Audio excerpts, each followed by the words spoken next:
Tonight, Iowa Republicans pick Donald Trump as their nominee, kicking off the 2024 US election race. The big night is going to be in November when we take back our country, and truly, we do make our country great again.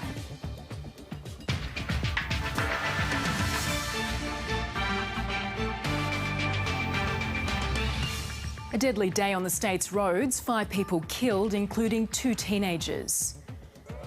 A perilous truce in Myanmar now close to collapse. Spectator controversy at the Australian Open. A new seating policy pleases fans but angers players. And an Aussie Emmy win, Succession star Snook adds another trophy to her cabinet.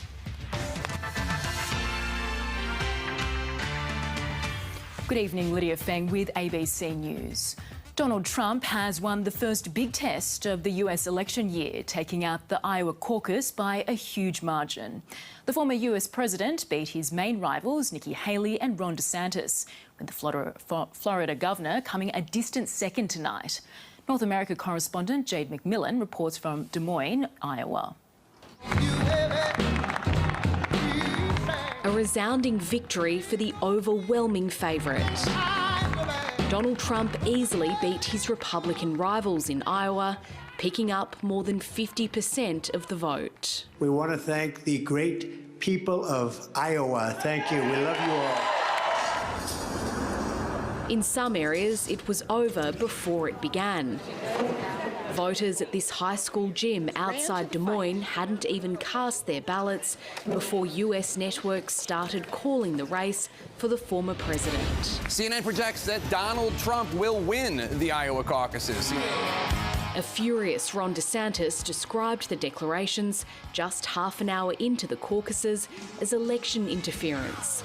But the Florida governor managed to defy expectations and come in a distant second. In spite of all of that they threw at us, everyone against us, we've got our ticket punched out of Iowa.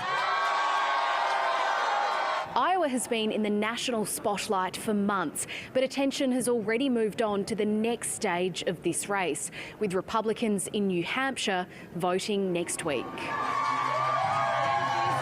Polls suggest Donald Trump will face a much tougher contest there against his former United Nations ambassador, Nikki Haley.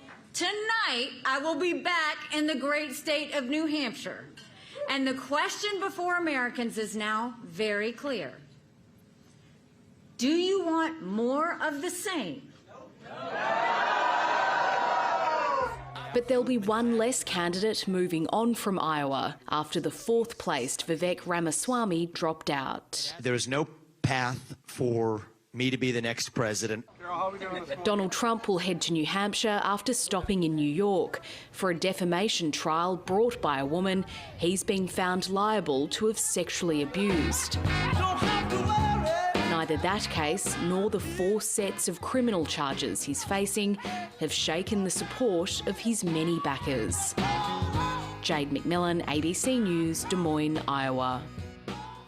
The Prime Minister says he'll convene an urgent meeting with the states over a dramatic rise in the nation's road toll. Yesterday in New South Wales, 5 people died in 3 separate crashes. In the last year, more than 1,200 people died on Australia's roads.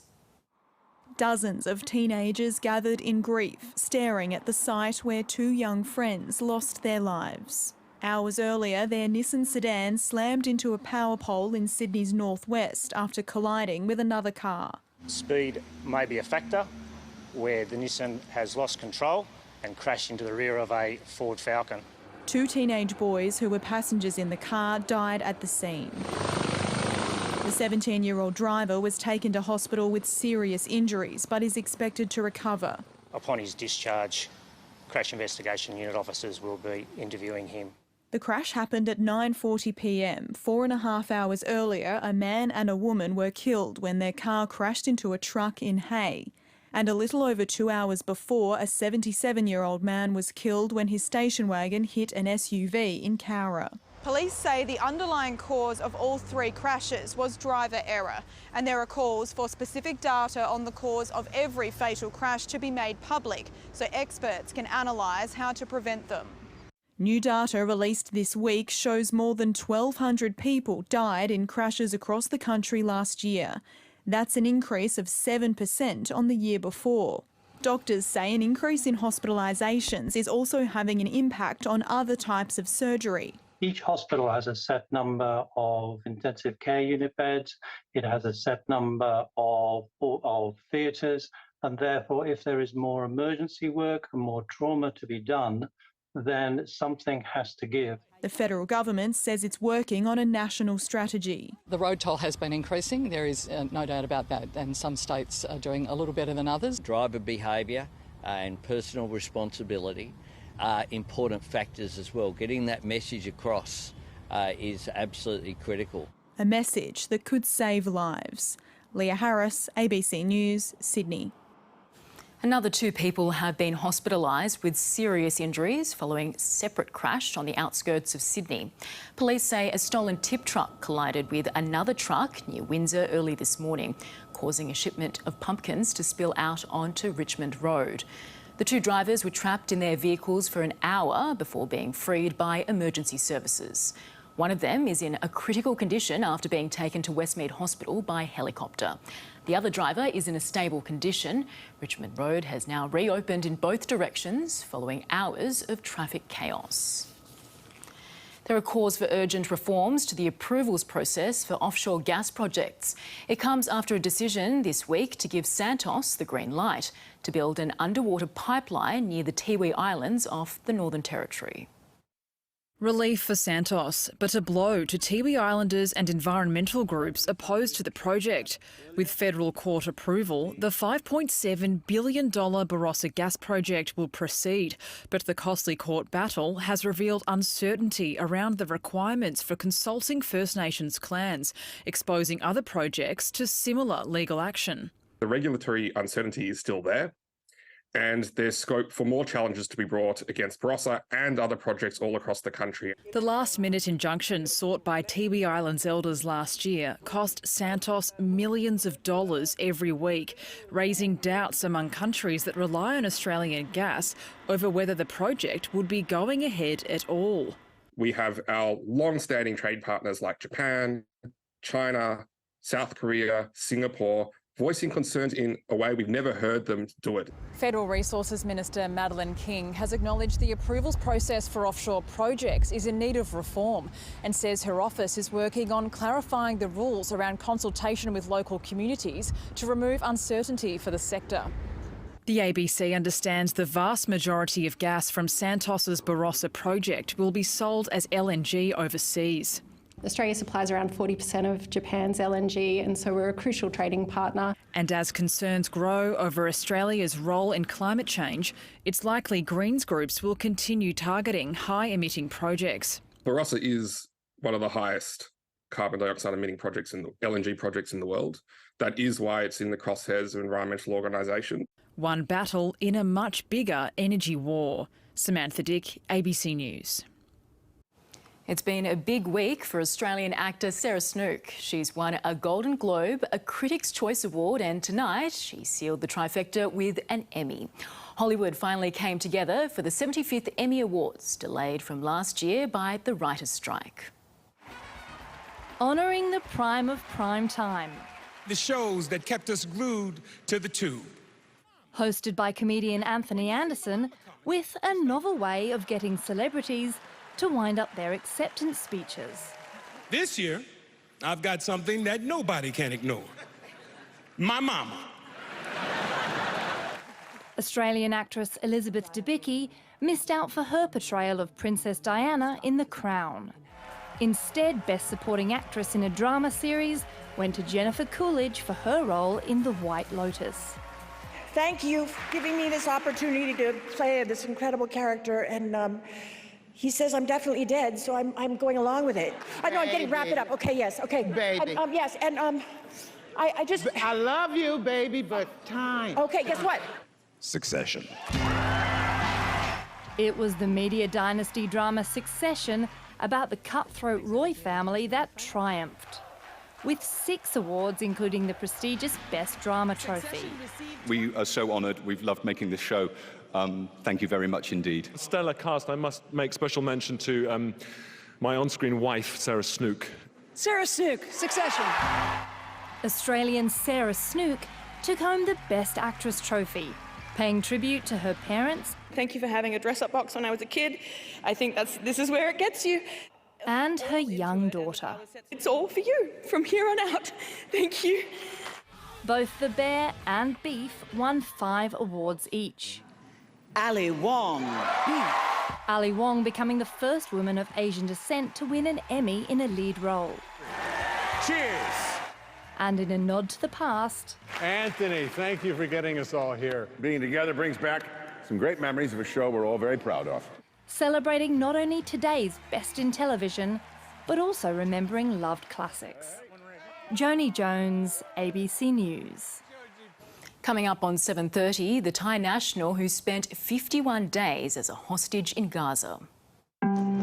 แกกำลังเดินไปจับประตูแค่นั้นนะครับบุ๊บเข้ามาเลยนะยกมือบอกว่าไทยแลนด์เนี่ยเขาไม่ฟังนะครับแบบมาถึงก็แบบเตะก่อนเลยครับคนแรกที่เข้ามาน่ะระเบิดถือก็มาดึงสลักนะครับโอ้โหใจผมแบบหายปุ๊บเลยครับบอกว่าโอ้โหตายแบบผมคิดอย่างเดียวคือว่าผมตายเนี่ยวันนั้นแบบเป็นเศษเนี่ยวันนั้น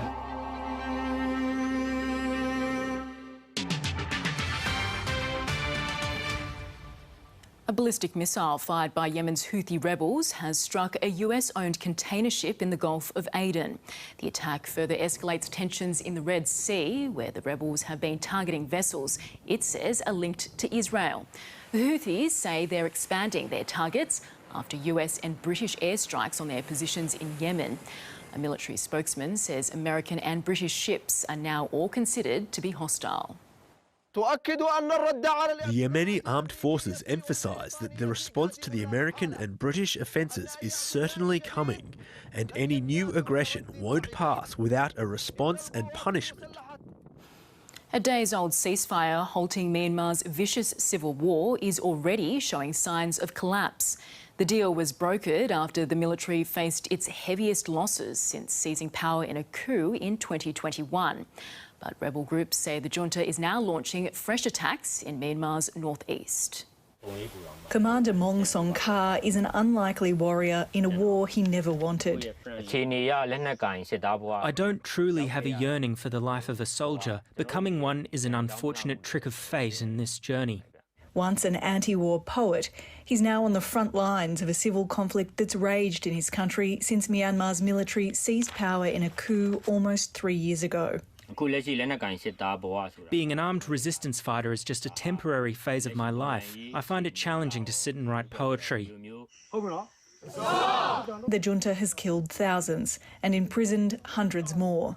But resistance forces like Mong Song Kar's have been fighting back alongside a military coalition known as the Three Brotherhood Alliance.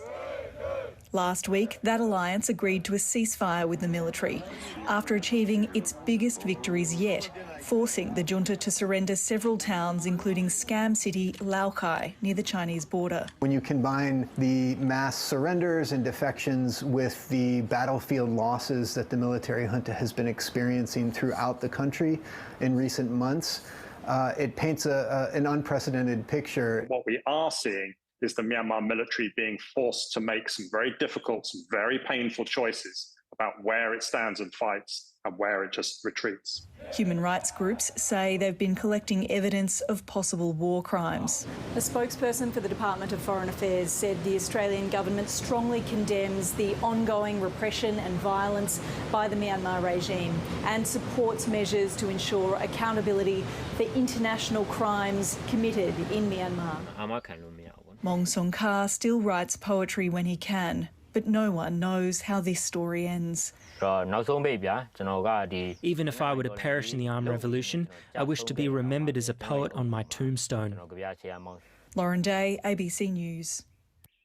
A 27-year-old man has been killed in a coal mining accident in central Queensland.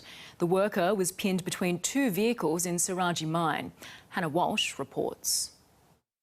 Remembered as an absolute legend and a champion bloke, The family and friends of Luke O'Brien are in mourning. I feel very sad for the family, and for sure the community will feel the loss. It'll just be a really hard-hitting thing for the community, as it is any time someone passes away. The 27-year-old was pinned between two vehicles while working at the Saraji coal mine near Dysart in the Bowen Basin yesterday afternoon. He was taken to hospital but died from critical injuries. Things like this always ripple through little communities and the industry as a whole, but first and foremost our condolences go out to the family and friends and colleagues of the person who's passed. Can I, on behalf of all Queenslanders, express my condolences to the family and friends of the man who tragically lost his life at the Saraji mine. In a statement, the coal mine's operator BMA Asset said it offers its deepest sympathy to the workers' family, friends and colleagues and is working with relevant authorities. And when it happens, it's always devastating. You know, at the end of the shift, there's a coal miner who hasn't made it home. So it's obviously a devastating impact on everyone. Operations at Saraji mine remain suspended as an investigation gets underway. It's unclear when work will resume. Hannah Walsh, ABC News, Dysart. Vets have wrangled 3 alligators for their annual health check at the Australian Reptile Park on the Central Coast after a successful breeding season. The park has more than 40 adult alligators, which are usually found in the swamps of southeast Florida. Park keepers had their hands full with the 3 largest males today, checking their muscles, teeth and tails. All were in good health and the biggest, Ivan, measured 4.2 metres, the longest in captivity in Australia. Around 20 baby alligators are expected to hatch this season. To finance now, consumer sentiment has fallen to very low levels typically seen during a recession. Here's David Chow. There's a lot of doom and gloom on the minds of Australian consumers, which isn't very good for business. Right now, the number of pessimists out there far outweighs the number of optimists, according to the latest Westpac Melbourne Institute consumer survey. Cost of living pressures and interest rate anxiety are clearly eating into their budgets and future spending intentions. It's almost as if we were living through some kind of a recession. Interestingly, out of the 1,200 people surveyed, more than half of them are expecting their mortgage repayments to keep rising, even though financial markets are speculating there could be 2 interest rate cuts from the Reserve Bank by the end of this year. So quite a big divide there. Meanwhile, there was also a bit of pessimism for the share market, which fell to a 4-week low after the All Ords and ASX 200 fell by a pretty steep 1.1% today. Not many companies did well, but the biggest drags on the market were mining stocks like BHP, Rio and Fortescue due to a drop in commodity prices. In particular, iron ore, which is going through a correction, and it's fallen to a 6-week low on concerns about the health of the Chinese economy. Overseas, Wall Street was closed for a public holiday, while markets in Europe and Asia slipped. And finally, the Aussie dollar also took a dive. It's trading at just over 66 US cents, which is its weakest level in a month. And that's finance. Australian Open organisers have defended changes to spectator seating between games after a player took issue with new rules. Australia's Jordan Thompson hit out at the policy, which now allows fans to move in and out of stadiums more easily. Getting into the tennis can be a waiting game. Sometimes you want to go and grab something to drink. Going to the toilet, having a wander around to see what entertainment. Take in the atmosphere. But it's now easier to get your seat. Fans can come in and out every game instead of every second game when the players switch ends. Not everyone's happy. Oh my God, this is the wokest one. Jordan Thompson may have misused the word woke, but his frustration is clear, joining the likes of Novak Djokovic in voicing his opposition to the extra movements and noise. We're out there working, like that's our job, we're tennis players. We don't come in and storm into an office while someone's in a meeting. If it's not going to disrupt the players, that's a reasonable thing. We don't really like it. Yeah, a little bit distracting, I think, for the players.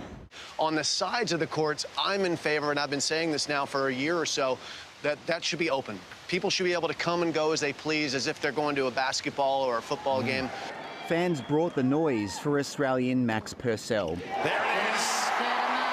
It took Purcell 3 agonising attempts to seal his first singles victory.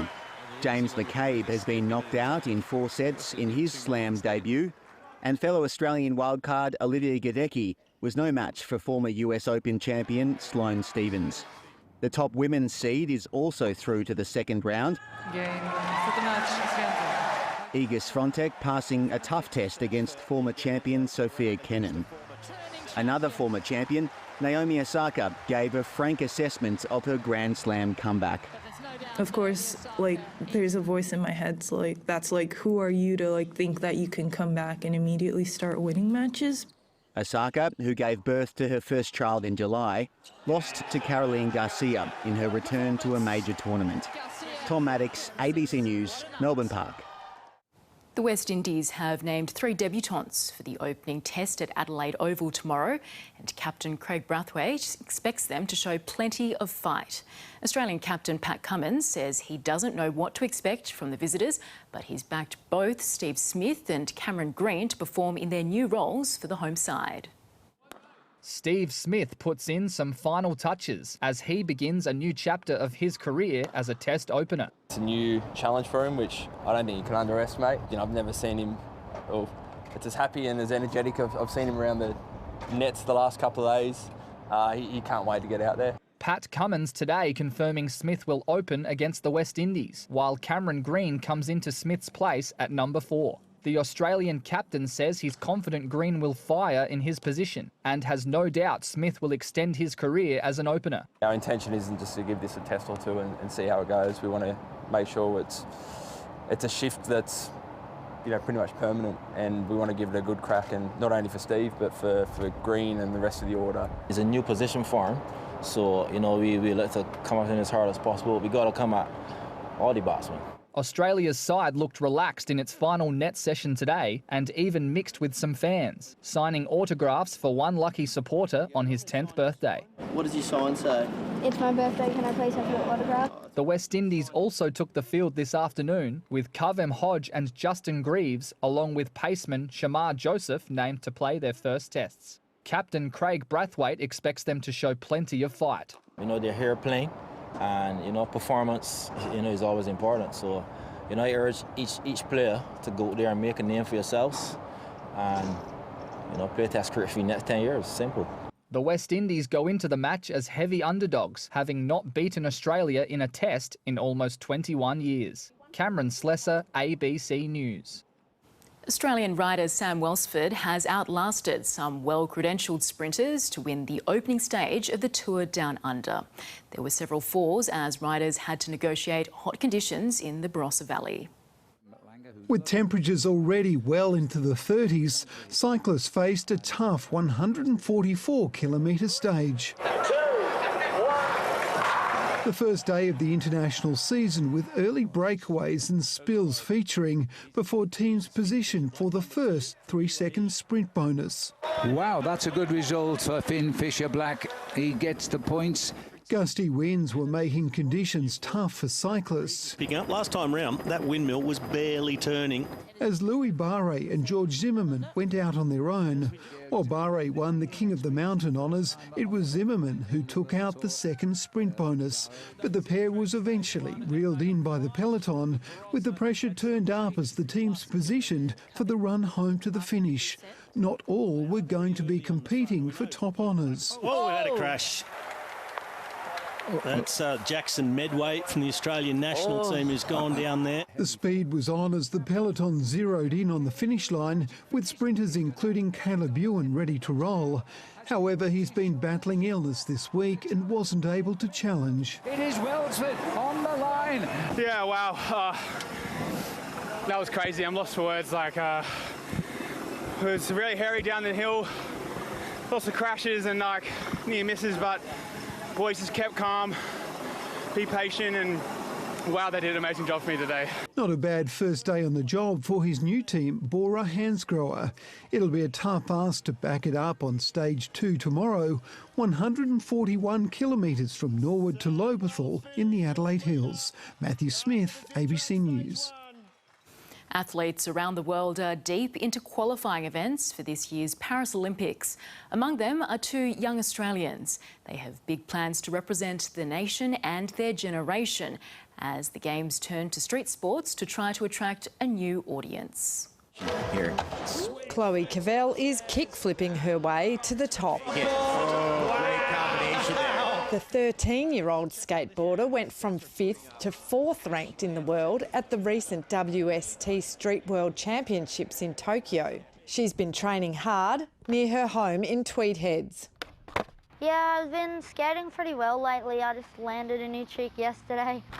Chloe is among the next generation of Olympic hopefuls competing in sports that are fresh off the streets. It's always great to have new sorts in it, and yeah, so happy for skating to be in there. It's great for the new generations that are coming along, you know, it's the types of things that they're interested in. While skateboarding featured at the Tokyo Olympics, breaking makes its first appearance in 2024. Northern New South Wales teen Jeff Dunn will be there vying for gold. I feel very proud and honoured to be there, you know, especially it being introduced to the Olympics and its first ever year, you know. Breaking is among 9 sports making a debut at the Paris Olympics. Organisers want to build a temple of urban sports at the Place de la Concorde in the centre of the city to showcase the breaking and skateboarding events. I think they're going to prove their worth at the Olympics, and I think a lot of people that disagree that it should be in the Olympics, I think their minds will change after they witness it firsthand what these athletes are capable of. So perfect. Young Australians breaking down Olympic traditions. Hannah Ross, ABC News, Tweed Heads. And to the weather, Tom, the summer rain just keeps on falling. Lydia, there's been some massive falls today along the north coast, but also across the Riverina. Now, here are the 24-hour totals to 9 a.m. Hay, 54 millimetres. That was their heaviest rain in 7 years. Ballina, 152 millimetres, was a 2-year high, while Dorrigo was slammed by 307 millimetres. That was their heaviest rain in 23 years. Now, since 9 a.m, the rain has eased along the north coast, but storms continue to bring heavy rain to the west. Griffith, another 32 millimetres, while Cobar has picked up 23. Just some light falls for Sydney today and a temperature range of 19 to 26. That was average. Overcast skies held the western suburbs to the mid-20s, as much as 5 below, although humidity above 90% made it feel a few degrees warmer. Statewide minimums were as much as 5 above normal due to the cloud cover. Broken Hill, a muggy 25. The maximums today were dependent on cloud and rain. Under storms, we only saw a maximum of 24 degrees in Hay, and that was more than 10 below. Now, on the satellite, well, plenty of activity. We have a monsoon across the north right now, storm clouds over our skies, and a major band of cloud is forming over South Australia. That's the system which will bring us soaking to New South Wales tomorrow. So on the chart then, this cold front will move east. It will collide with all the humidity to produce a band of rain and storms stretching from southern Queensland right down to southern Tasmania. Now, around the country, a wet Wednesday for the east and north. Storms are possible in all capitals apart from Adelaide and Perth, and a flash flood risk tomorrow for Melbourne and also Canberra. Now, let's have a detailed look at the rain for our state. We'll have a band of showers and storms in the west early tomorrow, spreading to the central and southern slopes and ranges around lunch, then reaching the coast and the northern ranges during the afternoon and the evening. Most of the state, apart from the northeast, can expect 10 to 50 millimetres of rain, but a warning for life-threatening flash flooding on the southern slopes and the Alps. There's the chance of 6-hourly totals in excess of 100 millimetres. Now, for the northeast, a high chance of showers and the risk of a storm. For most regions, it's more likely from the afternoon onwards. Severe storms are possible for the inland, anywhere south of about Glen Innes. For the southeast then, showers and potentially severe thunderstorms on the ranges from the morning and then reaching the coastline during the afternoon. Storms should ease during the evening. To the west tomorrow, showers and thunderstorms spreading east, then easing and contracting to the slopes during the evening. Now, there is the chance of severe storms throughout. The main threat is flash flooding, although a few pockets of damaging winds are also possible.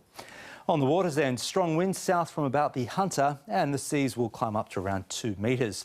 For Sydney tomorrow, mostly dry in the morning, then showers and thunderstorms from about 2 p.m. onwards, starting in the west, then moving east. An average fall of about 10 to 20 millimetres, but possibly heavier falls. That rain should clear offshore around midnight. We'll have warm, humid northeasterly winds. Temperature range 21 to 29 for the city, highs from 26 on the beaches up to 30 in the west. The sun will rise at 6 a.m. and ahead. Very warm Thursday, only the slight risk of a shower or storm, 31 to 34. Sunny Friday and around 30. We'll have partly cloudy skies over the weekend, but only the slight chance of a shower. Lydia. Thanks, Tom. Laura Tingle is here now with 7:30.